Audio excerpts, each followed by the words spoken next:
Dice el ministro José Ramón Cosío en la presentación de esta obra que cuando le propusieron hacer una nueva constitución comentada, se puso a reflexionar sobre la indeterminación del derecho, sobre la esencia de las normas como marcos de interpretaciones posibles, sobre el peso específico que tiene el intérprete, su condición subjetiva en esas interpretaciones y cómo el tiempo altera las significaciones de las normas.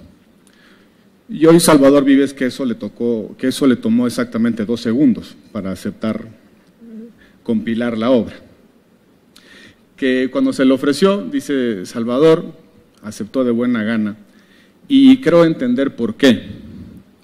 Creo que lo que el doctor José Ramón Cosío, el ministro José Ramón Cosío, intenta provocar en esta obra es un debate sobre nuestro constitucionalismo. A veces pensamos que nuestra comprensión de la Constitución y los alcances interpretativos de sus contenidos responden a una serie de razones compartidas, que compartimos una idea muy normativa de la Constitución, que compartimos prácticamente de manera generalizada la función que tiene la Constitución con respecto al ordenamiento, cómo compite la Constitución con las normas del sistema, cómo actúan los órganos que la interpretan y la aplican. Parecería pues que son consensos básicos de la sociedad, de la política y del ámbito jurídico. Lo cierto es que no es así. Lo cierto es que ni compartimos una concepción esencialmente normativa de la Constitución, a pesar de que llevamos ya buen rato con una Constitución esencialmente normativa, sobre todo a partir de 2 razones, de 2 cosas.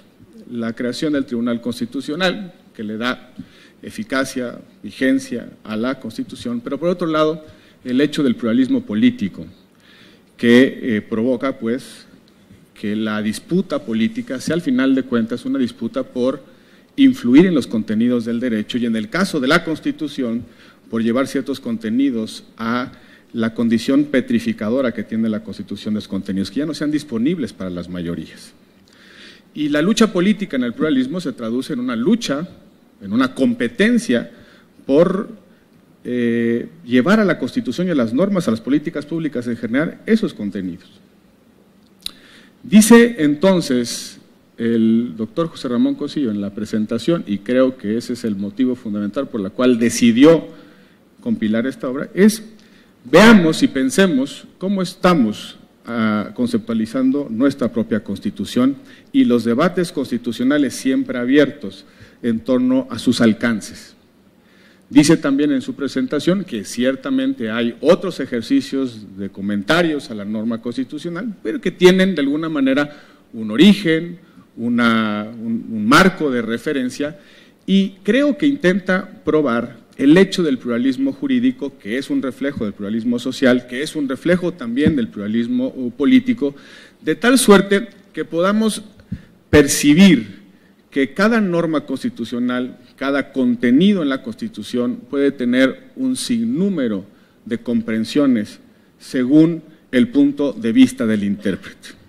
Y aquí resalto otra de las grandes virtudes de esta compilación, el hecho de que los editores hayan reunido a una serie de perfiles con distintas edades, con distintas procedencias académicas, con distintas procedencias incluso ideológicas, pero sobre todo operadores jurídicos en ejercicio de funciones.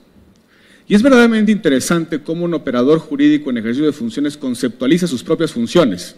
Senadores que comentamos, prerrogativas del Senado, titulares de órganos constitucionales autónomos que analizan su propio estatuto jurídico, su configuración orgánica, sus facultades, poderes públicos que de alguna manera se razonan a sí mismos.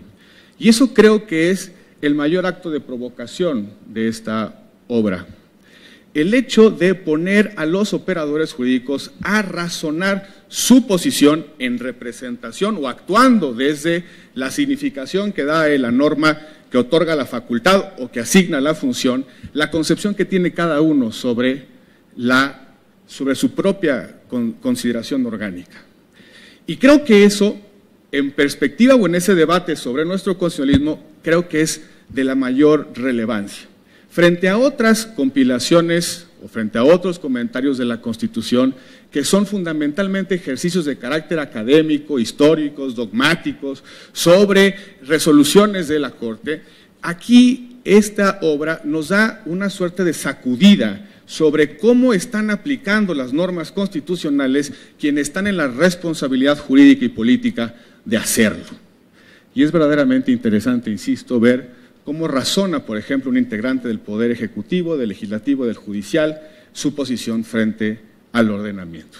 Y yo creo que eso es digno de celebrarse y creo que puede servir, o va a servir esta obra, para contrastar nuestras propias concepciones sobre las normas constitucionales, pero también las interpretaciones que surgen de la academia y las interpretaciones que surgen de los operadores jurídicos. Espero haber cumplido en esta primera intervención, en esta primera parte de la intervención, la función que tiene todo presentador de sugerir la lectura de la obra. Pero hay otra parte importante de quien, desde la política, tiene la oportunidad de un foro como este. Lo decía mi abuelita, siempre hay que sacar agua para su molino. Y hoy que está en discusión la Constitución de la Ciudad de México, vale la pena hacer una reflexión a la luz de lo que aquí está expuesto o lo que quiere provocar esta obra. Lo que nos ha dejado claro el ejercicio constituyente en la Ciudad de México es que no hay un constitucionalismo compartido. No hay una idea de la Constitución compartida. Casi han pasado cerca de 30 años desde que la Constitución se asume como la norma fundamental de nuestro orden jurídico, capaz de derrotar a cualquier norma y cualquier acto, y seguimos empeñados en meterle poesía. Seguimos empeñados en convertir los contenidos de la Constitución en una suerte de programa, buenos deseos, en una suerte de declaraciones sobre cómo nos gustaría que la sociedad funcionara, cómo nos gustaría que el medio ambiente actuara, cómo nos gustaría que los animalitos interactuaran con los seres humanos. Y eso es bien difícil de expropiar de nuestra concepción constitucional. Tiene que ver con la forma en la que la transición democrática mexicana se dio. Yo creo, es una hipótesis que dejo en la mesa.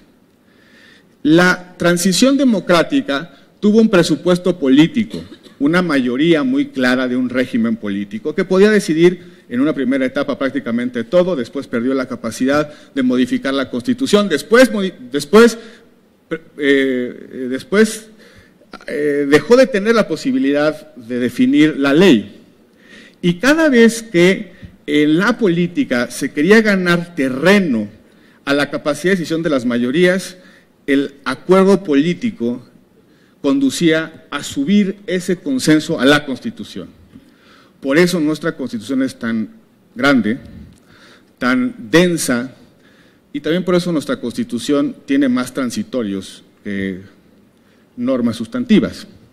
Porque, de alguna manera, las limitaciones de la política, las circunstancias de la política, utilizó un instrumento normativo, el elemento agravado de reforma constitucional, para quitarle a las mayorías capacidad de decisión sobre ciertos contenidos normativos. Y eso sigue presente en nuestro constitucionalismo. Por eso a la Constitución de la Ciudad de México había que meterle todo lo que se pudiera.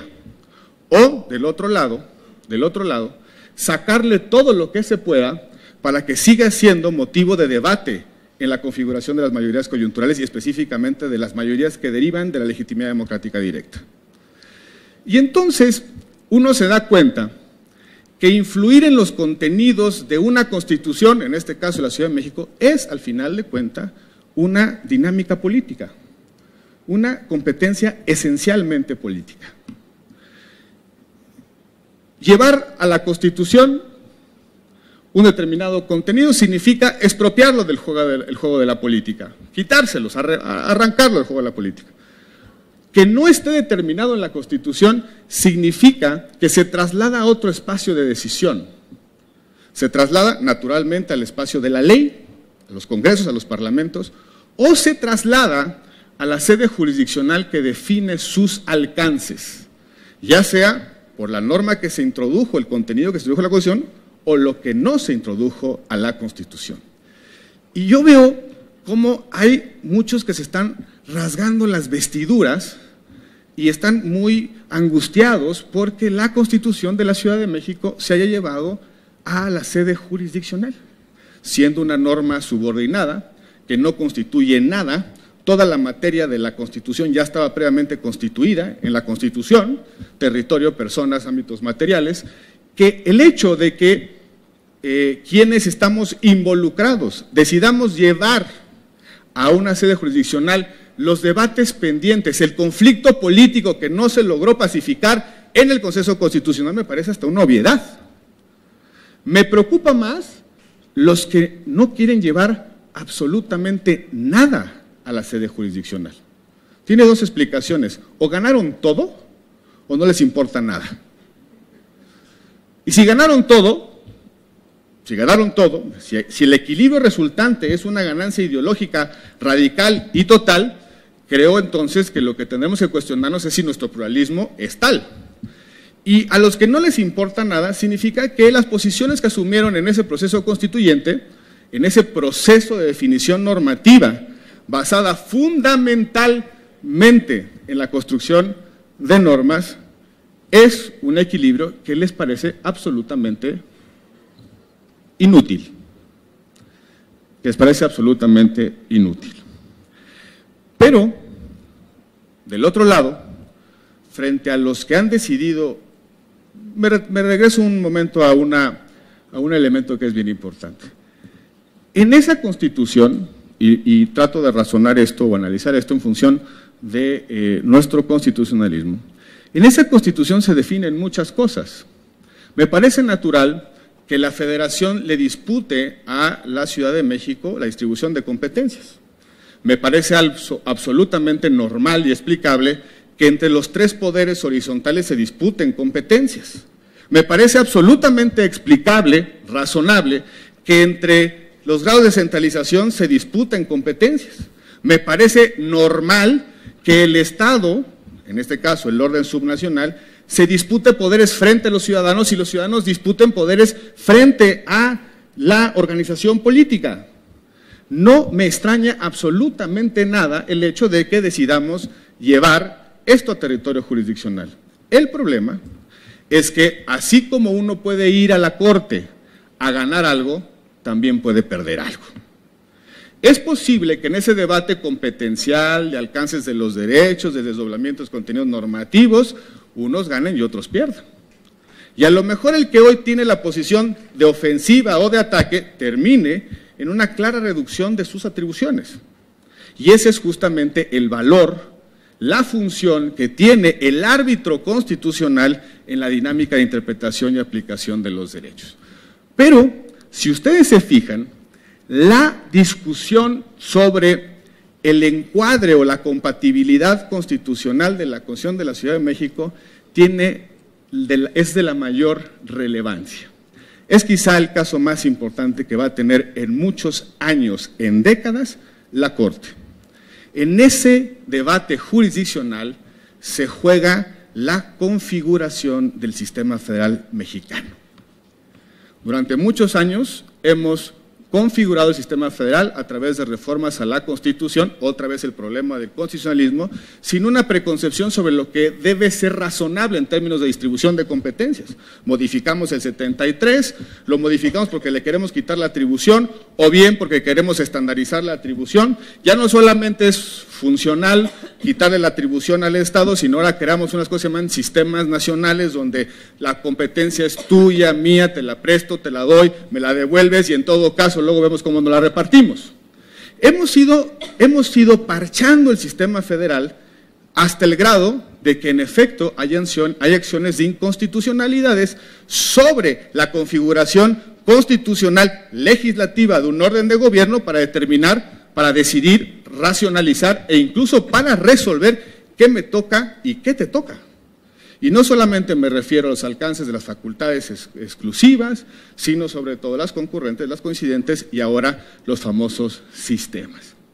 Pero al mismo tiempo, en esas acciones de inconstitucionalidad, nos vamos a jugar los propios alcances del derecho, de los derechos. Si la Corte, a propósito de la acción de inconstitucionalidad sobre la configuración del derecho a la educación en la Ciudad de México, interpreta el derecho a la educación previsto en el artículo 3º, estaremos frente a una regla de aplicación obligatoria para todos, es decir, no solamente se resuelve o no solamente se incide en la distribución de competencias, sino también se va a incidir en los alcances del propio derecho. Y en tercer lugar, se va también a decidir las libertades configurativas de las entidades federativas y de los poderes públicos para crear nuevas realidades y sobre todo para definir la forma en la que prestan ciertos servicios públicos, sin mencionar las configuraciones orgánicas de los constitucionales autónomos y de aquellos organismos u órganos que no están en la estructura tripartita tradicional de poder. Hay enormes debates sobre cuáles son las definiciones, los marcos de referencia constitucionales sobre la configuración de esos órganos.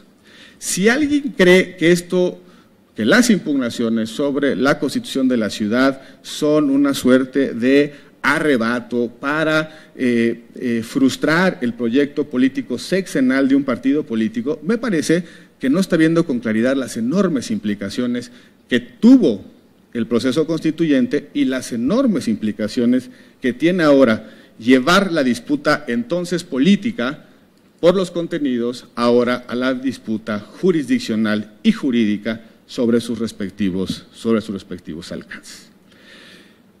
Creo que en el fondo la gran lección de esta obra es que tenemos mucho por hacer hacia adelante en la construcción de un constitucionalismo compartido, de una idea de la Constitución, de una idea política de la Constitución, de una idea jurídica de la Constitución y la forma en cómo en un Estado constitucional y democrático de derecho los problemas políticos son siempre y al final de cuentas problemas jurídicos. Por su atención, muchísimas gracias.